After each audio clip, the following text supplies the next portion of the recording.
Well, I think we're in the second wave of SSR programs because it started just following Operation Restore Democracy in 1994, after 3 years of exile of the first term of the President Aristide, because it was then that the army was dismantled and the police was actually set up.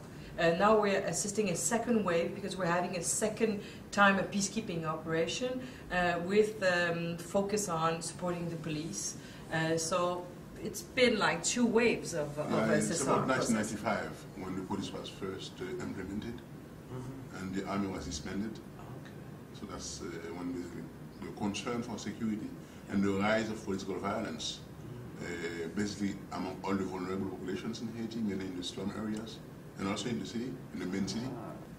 And don't forget that crime is very high in the metropolitan area as compared to Latin American regions. Like the crime is as high in terms of weight as percentage-wise, as high as Mexico City.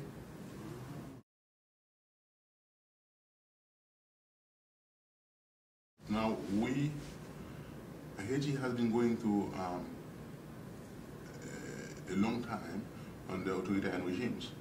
So 1987 is the turning point whereby the new constitution of 1987, after the fall of the Duvalier regime,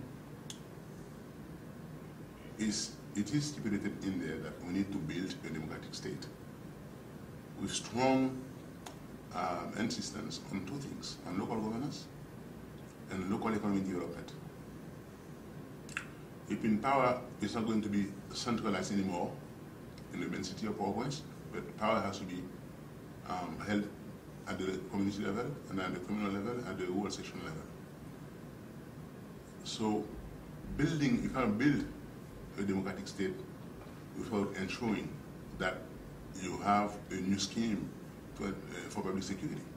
Because before 1987, before the fall of the Duvalier regime, security means in Haiti, it was the presidential family security. So we benefited from their from security because of them, because of those who were in power. Now the whole issue of security has changed. Security becomes public security. It's not just presidential security. It's public security for citizens. So it's a very important theme for the construction of democracy that we have been trying to do for about 20 years, from 1987 to up to now. And I'd add up to that the first period, 95 to 2000, ended in the only security apparatus being the police, being invaded, it's not the proper term, anyway, being...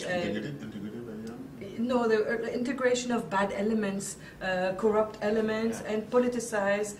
So, as a matter of fact, the apparatus of security was becoming very, very weak. So there's definitely a need. It's the only apparatus of security that exists. There's definitely a need to rebuild it, to reform it, and to maybe reshape the whole security system. Talks are on the way, but as of yet, for the second force and other elements of the security, it has not been presented publicly.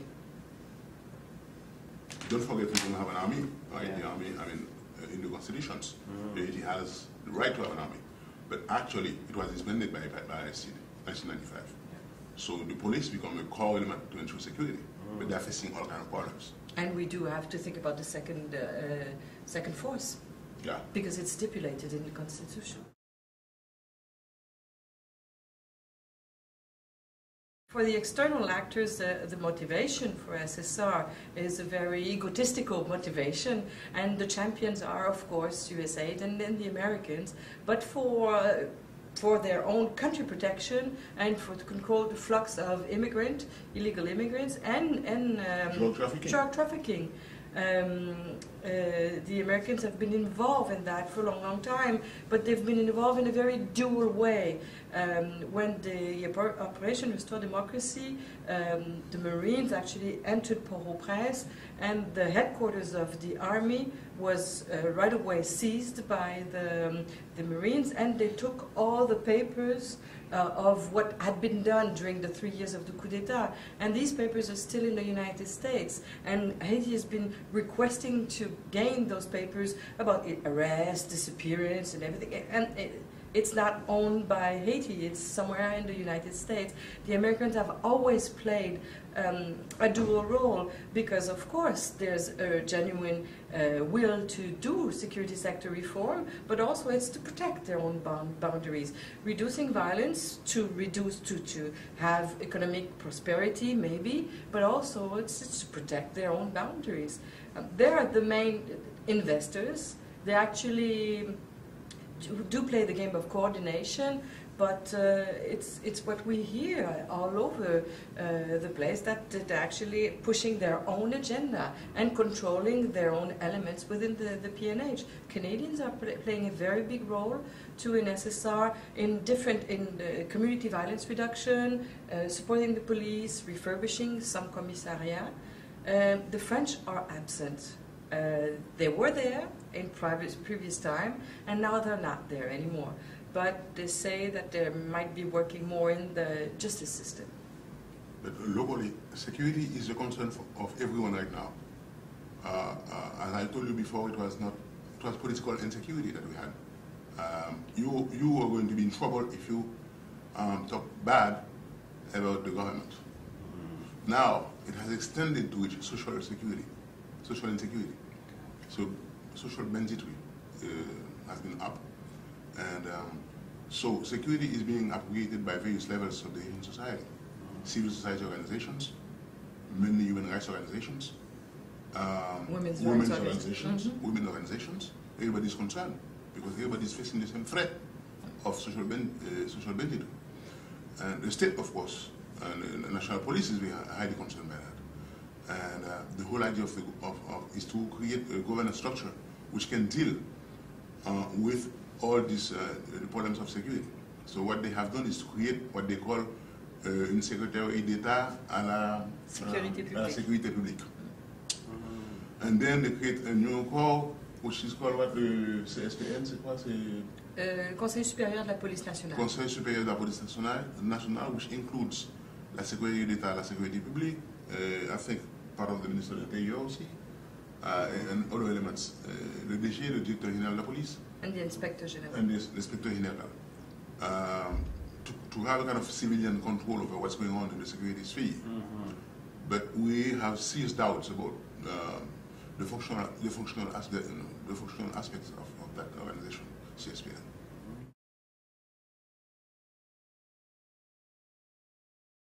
The police reform is very important, as Isabel will tell you about the problem of justice reform. One aspect that we were concerned was the recruitment and the training that the new police force is supposed to have. Because they are really used with a tradition of an army tradition, which is basically based on force. Now we're learning to handle not only force but also consensus.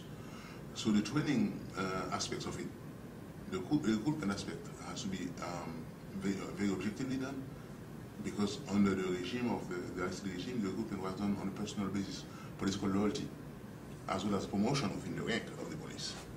Now the whole design of the police is to include elements which have not only moral values but also competence intellectually, and we are concerned with civil society. So that's one aspect about the recruitment. The training, of course, we have foreigners and local trainers, and that will have to be also put in a good framework so that we avoid problem of communication and we avoid problem of national sovereignty, because Haitians are very sensitive when you are telling them what to do. They don't quite much like that. And also they have to learn how to monitor their own activities, how to handle the archives, all kind of things. Now, I don't know if you want to talk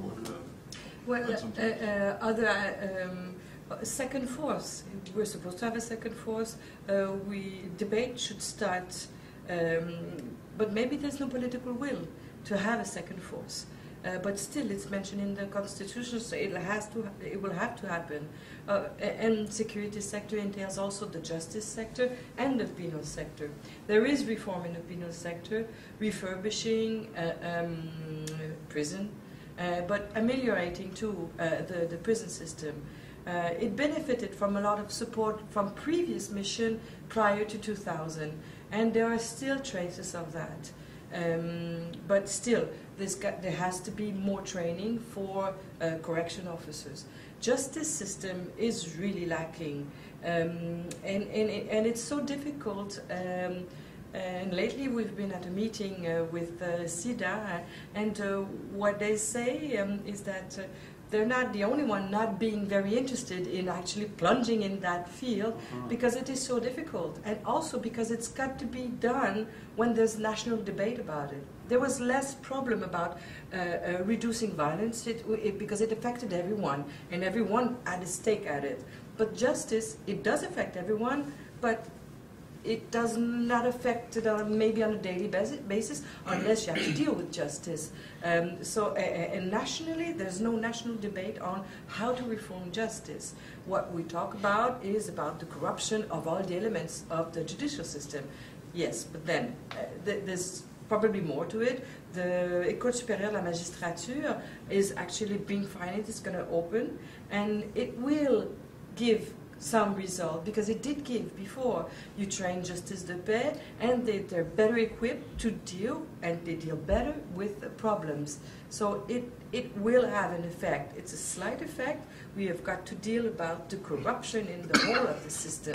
The 3 laws have passed, so they've got to be implemented. There's an argument about saying magistrature is composed of 2 elements. There are the judges and there are the commissaires du gouvernement.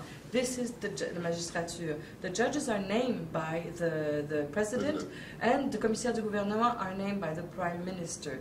It gives way to a lot of power play within that space, influence, and a lot of the arguments of civil society is that there are no texts to actually guide new procedures linked to the new laws.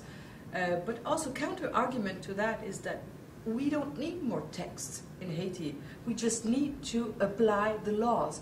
The laws have been applied as layers, so judges or commissaires du gouvernement choose the layer they want to refer to. And this creates all sorts of dysfunction of the system. The system is not functioning.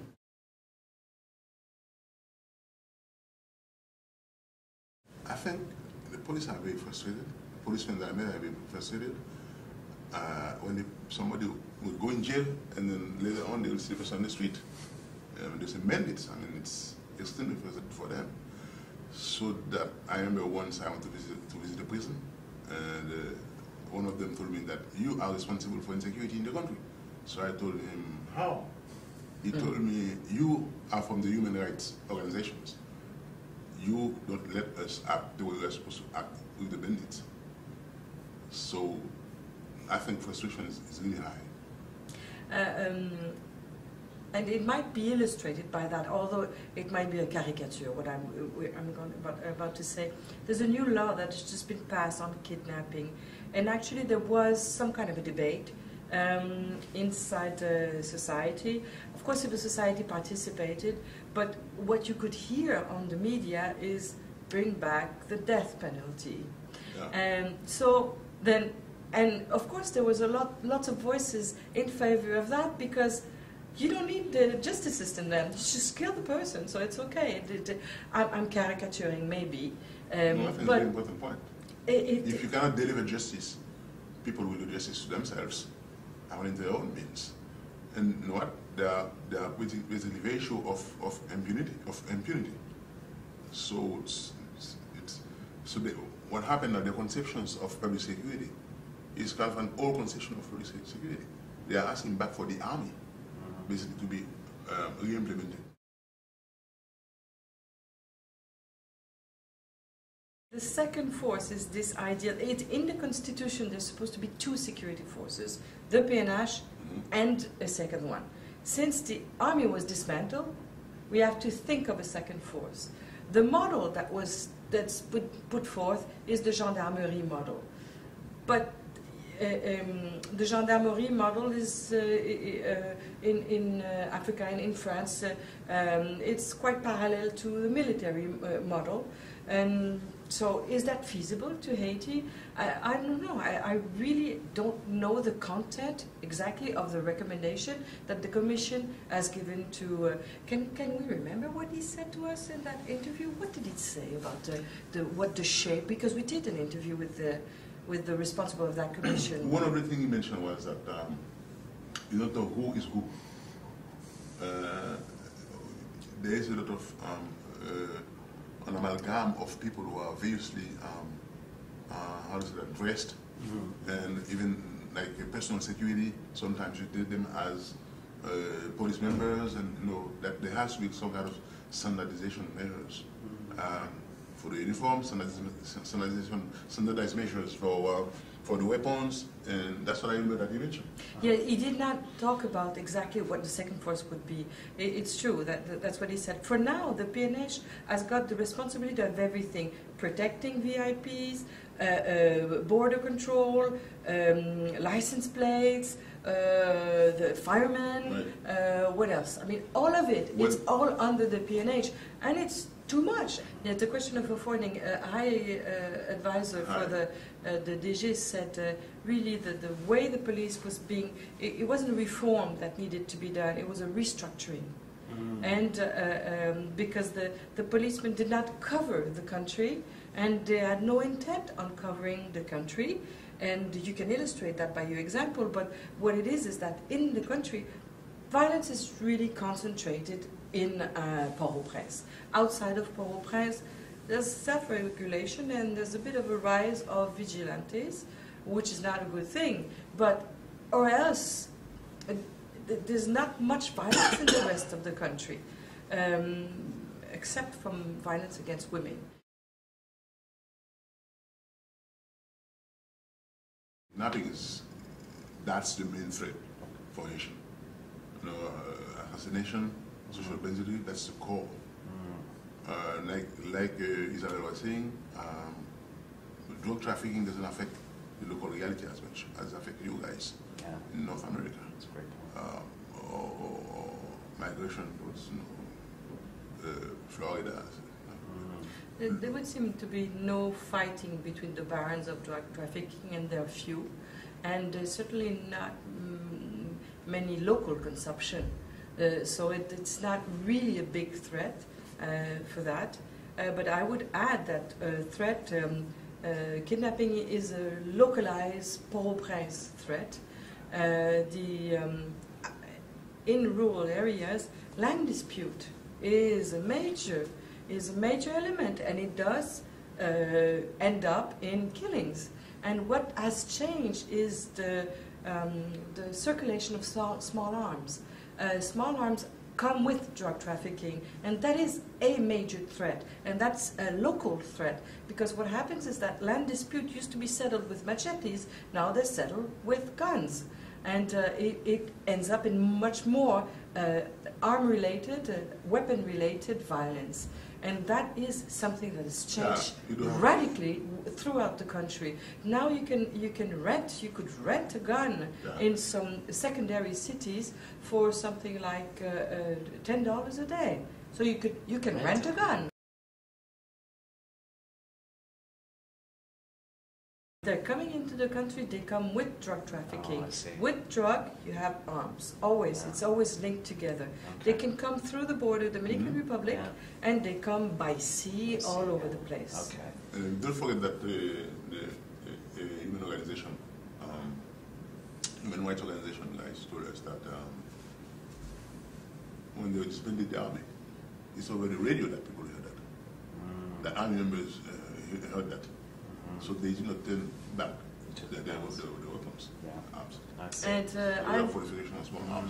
I remember that in 2004, in the last days of Aristide, because the conflict was escalating, lots of influx of arms came in, and there were actually arms that were from the South African police department. that came from, and well, there was speculation on why then Aristide is now being hosted in South Africa.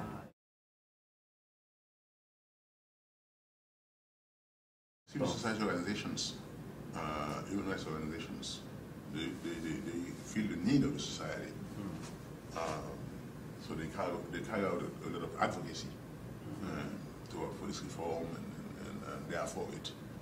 So nobody, the organized sector of the society.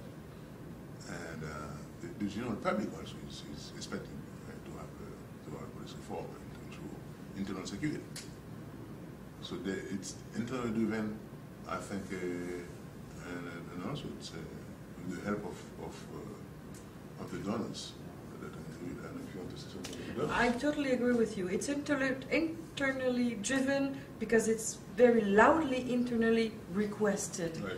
But it's not driven, it is driven at a political level because it is mentioned in the SNCRP, and it is seen as a major state-driven project.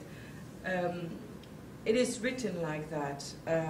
I think there's a lot of difficulty within stakeholders at the political level on who will lead the process, and there's a lot of infighting, which sort of paralyzes the driving of it. But still, it is driven. And it is so clear, it has been so clearly requested by the majority of the population that the government cannot not see it and not do something about it. But it's certainly very strongly driven by external donors, and maybe it's the donors are sometimes preempting the agenda, the national agenda, for their own agendas, which vary from donor to donor. No, that's a new attempt within the Haitian state. They tried to produce a document. I mean, they have produced a document, which is kind of central planning document. I would call it a central planning because we had a lack of planification strategy within the state. Now, newly, I think 2 years ago, 1 year and a half ago, they produced the document, the Stratégie nationale 2007. de croissance et de réduction de la pauvreté.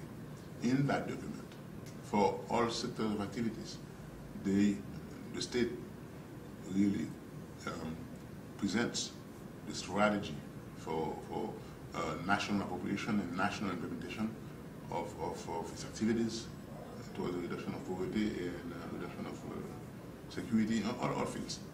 And this is a very important start. But as Isabel was saying, she has used doubt about it. Now that makes me think about something that Vinkins in 1994, New York City mayors say the Haitians, they open doors, and then they don't do much about it after that. Once the doors are open, other people can benefit, but they themselves don't do much for themselves. Yeah. But the document, stratégie de croissance, réduction de la pauvreté, states security, sector reform, justice, and the PNH, and has a very interesting element of forums and more public debate about it. There's an actual reform plan that was codified in 2006 and adopted by Haiti after the election of government. It does exist. There is a strategy.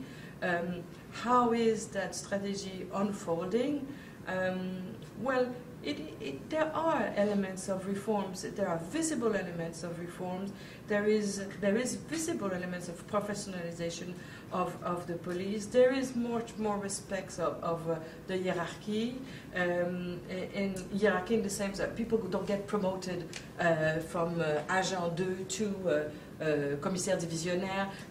There is a respect now of how the rank have to be respected. So we can't say it's not happening. It is happening, and it has probably very much so contributed to the reduction of violence. But I have serious doubt on it has not disbanded criminal gangs, and it has not explained to us, the public, actually what is kidnapping.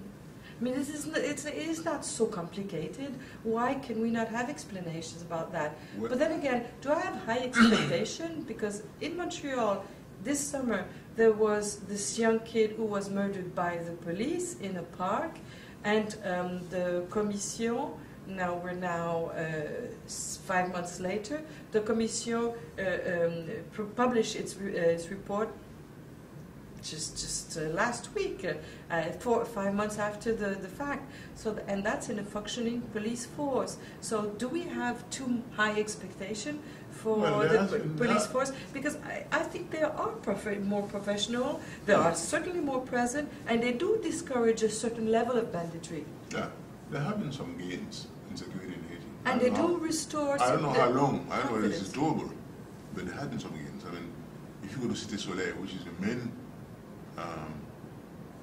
slum area in Haiti, I mean, maybe the most dangerous. You know, I mean, the minister is there and national police is there, right? And now you can go in there and work. You can go in there and do research. I mean, 2 years ago it was not, you could not even imagine that. One of the things that we did not talk about, and it is a major security threat, is corruption. Corruption is a major security threat because it means that all along the line, people can be corrupted to not be doing what they need to be doing, their jobs.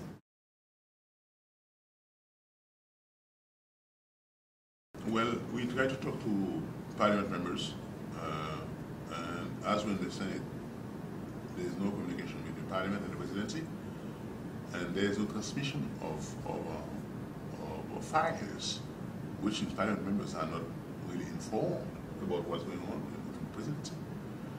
And we have about 12 or 15 ministerial departments, and each department is supposed to have an oversight coming from the Senate. But each Senate commission has only one member, which means it's impossible for a senator to control what's going on in the department. So I would say oversight is very thin, not to say it's quite impossible. That's my opinion. Yes, the quality of the relation between the executive and the legislative is very, very bad. I think so. It's even worsened. It's hyper-centralized state and too much control from the president and much less control elsewhere. So you have one of governance, right? Lack of governance in there because there's lack of control of the police, of the security sector by parliament. So we end up having local organizations and unionized organizations, trying to make some kind of oversight over police behavior. And the corruption, there's UCREF, Unité de lutte anti-corruption, which has devised, with the help of USAID and maybe other donors, but I don't know, mechanism that were implemented in all ministries in order to be able not to divert funds. Which means, well, in essence, the result is we've been reconducting budget for the last 2 years. Budget in Haiti is 1st of October to the 30th of September. We have not spent our budget for 2 years. We've had major hurricanes, we've had, we're a super poor country, and we are not able to spend our own budget. So it's because of the laws that have been implemented that to be spending the money is being more complicated. Functioning, salaries, food or gas is easily spent, but investment money is not easily spent because it needs public appel d'offres public. It's much more complicated now because of the new rules. So these parts are not being spent.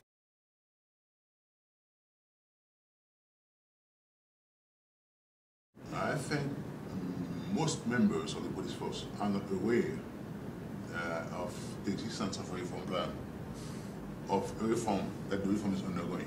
And you talk to them, they don't know about it. That's one problem. And of course, spoilers have great means. The spoilers are the drug traffickers, and they have great means. The spoilers are the elite bourgeoisie who do benefit from a lack of rule and regulation in their own country because that's how they do business. And they don't want to change the way they do business.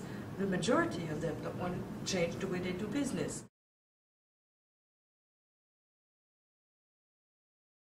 Coordination issue is a major problem. There's lots of actors, and there are actors who think they're important but have no money. And the reality of it is that you're an important actor if you have money. Therefore, the people in charge, the institutions in charge of coordinating are the ones with lacks of fund. So they lack a bit of the credibility to coordinate. That being said, there is certainly a real desire to coordinate better, and it's not to say Canada is doing good things just to please Canada, but Canada is doing good things in trying to coordinate. It has just recently set up a community policing working group in order to better facilitate coordination, and it has worked, and it is trying to coordinate, doing it with institutional capacity building at the for the PNH. So coordination, it takes time, it costs money, and on the Haitian perspective, is that really worthwhile? Because so many people, they speak of different voices, so it's a pick and choose. And sometimes the Haitian side is that, okay, this one is much better with this. I am not convinced multilateralism is necessarily the best thing, because we always have in this type of dialogue the counterpart that wants to choose who he wants to deal with, and I think it really is that's what is ownership is about. Haitian state should decide how it wants to manage coordination. The Ministère du Plan is doing a great job in trying to coordinate. It's been doing a great job for the past 3 years trying to coordinate, but there's a lot of reluctance on the part of donors, reluctance to trust the state. They've been burned, okay, that's for sure. There's a bit of reluctance, so we play the coordination game. Sometimes it works, and sometimes we hide behind the fact that it's not working. At some level it is working, at others no. But still, it's taking a lot of time, and coordination is just meeting after meeting after meeting. Things have got to be implemented.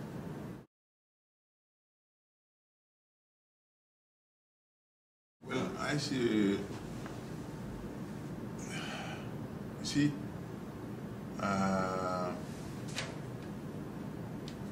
the vitality of the people is still there. I mean, they're still waiting. We have maybe a crisis of leadership. And Haiti is always poor. Maybe in Latin America or in the Caribbean, you go to Haitian streets. Of course, you see beggars, but you don't have the impression that people are pessimistic about the future. Which means the social capital is pretty high if you take it at this level. If you take it as whether you believe or whether you feel secure, if your neighbors, whether you trust your neighbors, social capital is very low. So it depends on how you want to look at it. If you look at the optimism of the Asian people, they can give a boost to security issues. And if you have the proper leadership, we can go somewhere. So I kind of hope as a Haitian that something is going to come out. I'm a bit pessimistic. I think on the part of donors, we are not daring enough to go into new ideas. I am very optimistic about Haiti is a country that rejuvenates itself. Things grow, and there's such a thriving development. Every Asian is an entrepreneur by himself, and they trust, they believe, they trust their capacity to do something. I think we are not being very daring as donors. We do not trust what we understand. When we say that, no, we want to go in what has been defined before, we coordinate too much in the sense, okay, let's do what USA did, Canadian aid, let's all do the same thing, but sometimes we take too much time in acknowledging our mistakes. SSR is not going to be going anywhere until we tackle justice sector reform. And if we are too timid to go into it, if we wait too long, all the good efforts that we're putting into the first element and the last element are going to be doomed to fail, and it's going to be doomed to generate too much frustration. I've yet to be hearing clearly, other than mystical explanation of what is criminality in Haiti. Please give me an explanation. It was explained, criminal rings are explained in Canada, and it's not so difficult. Why can't we do that? Why do we not want to do that in Haiti? I keep asking myself, why? This is not so obscure. We can trace links, we can talk about it, and of course if locally it's difficult for us to be doing that because it's life-threatening experience, then we can ask outside actors to do it, and that's why is MINUSTAH not doing it? That's what they should be doing. I remember speaking to someone who was actually in charge of vetting in one of the police mission in 1998, and he told me that after vetting he had to leave the country. But okay, but that's an international worker, that's his job. So he left the country and he's perfectly happy where he's living now. What I mean is that when I was working at MINUSTAH, I understood that it was my work, that I need to be doing that. I'll be protected by my organization, and if I have to be extracted from the country, I'll go. But we have to stop being too gentle about it, and we have to start thinking it's such a complicated and obscure thing. Let's unmask a few things.